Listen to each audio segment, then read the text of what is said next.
या बातमीचे प्रायोजक आहेत रामकृष्ण हरी वस्त्र भांडार, बस्त्यांची भव्य दालने. आमच्या शाखा नारायणगाव बायपास, नारायणगाव बाजारपेठ, निमगाव सावा, जांबूत, बेल्ढा, आळेफाटा, पारगाव, शिंगवे, ओतूर. आजच भेट द्या आपल्या जवळच्या शाखेला. बांगलादेशच्या माजी पंतप्रधान शेख हसीना यांना फाशीची शिक्षा सुनावण्यात आली आहे. 2024च्या हिंसाचार प्रकरणात शेख हसीना यांना दोषी ठरवण्यात आलं. मानवतेविरोधाच्या गुन्ह्यांमध्ये खटल्यामध्ये शेख हसीना यांना फाशीची शिक्षा सुनावण्यात आली. बांगलादेशच्या इंटरनॅशनल ट्रिब्युनलकडून शेख हसीना यांना फाशीची शिक्षा देण्यात आली. मानवतेविरोधाच्या गुन्ह्यामध्ये खटल्यामध्ये बांगलादेशच्या माजी पंतप्रधान शेख हसीना यांना दोषी ठरवण्यात आलं. त्यानंतर आता बांगलादेशच्या इंटरनॅशनल ट्रिब्युनलकडून फाशीची शिक्षा सुनावण्यात आली. 2024च्या हिंसाचार प्रकरणात शेख हसीना यांच्या विरोधात अनेक याचिका दाखल करण्यात आल्या होत्या. या सर्व याचिकांच्या पार्श्वभूमीवर आता न्यायालयानं मोठा निर्णय दिला.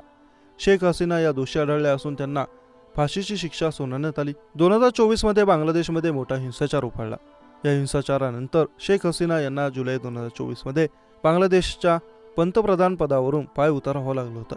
त्यानंतर त्या भारताच्या आश्रयाला आल्या. 2024मध्ये उफाळलेल्या हिंसाचारामध्ये बांगलादेशमधील अनेक आंदोलकांचा मृत्यू झाला होता. याविरोधात शेख हसीना यांच्याविरोधात अनेक याचिका दाखल करण्यात आल्या होत्या. त्यानंतर आता या सर्व प्रकरणामध्ये शेख हसीना यांना बांगलादेशच्या इंटरनॅशनल ट्रिब्युनलकडून दोषी ठरवण्यात आलं. त्यांना मानवतेविरोधाच्या गुन्ह्यामध्ये खटल्यामध्ये फाशीची शिक्षा सुनावण्यात आली होती. दरम्यान सध्या शेख हसीना या भारताच्या आश्रयाला आहेत. त्यामुळे आता बांगलादेशमधील सध्याचं सरकार हे डिप्लोमॅटिक पद्धतीने शेख हसीना यांच्या प्रत्यार्पणासाठी भारतावर दबाव निर्माण करू शकतं अशी चर्चा सुरू झाली.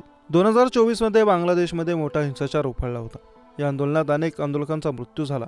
शेख हसीना यांनी या आंदोलनादरम्यान निशस्त्र असलेल्या आंदोलकांना गोळीबाराचा आदेश दिला होता असा त्यांचा आरोप आहे. आता या प्रकरणात त्यांना फाशीची शिक्षा सुनावण्यात आली. मानवतेविरोधाच्या गुन्ह्यांच्या खटल्यामध्ये शेख हसीना यांना फाशीची शिक्षा सुनावण्यात आली आहे. शेख हसीना सध्या भारतात वास्तव्य करत आहे आणि भारत सरकार त्यांना बांगलादेशच्या ताब्यात देण्याची शक्यता फारच कमी आहे. शेख हसीना यांनी न्यायालयाच्या या निर्णयाला पक्षपाती म्हटलं आहे आणि मोहम्मद युनूस यांच्या प्रशासनावर अनेक आरोप केले. बांगलादेशी न्यायालयाने शेख हसीना यांना 1400 लोकांच्या हत्येसाठी दोषी ठरवलं. जगाच्या इतिहासात डोकावून पाहिल्यास शेख हसीना यांच्या आधीही अनेक नेते असे होऊन गेले ज्यांना फाशीची शिक्षा सुनावण्यात आली होती.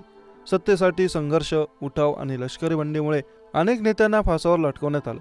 कधी हे निर्णय कायदेशीर प्रक्रियेतून झाले तर कधी लष्करी राजवटीतून किंवा सत्ता काबीज करणाऱ्यांनी हे निर्णय लादले. अशा प्रमुख नेत्यांमध्ये सदाम हुसेन ते भुट्टो अशा अनेक नावांचा समावेश आहे.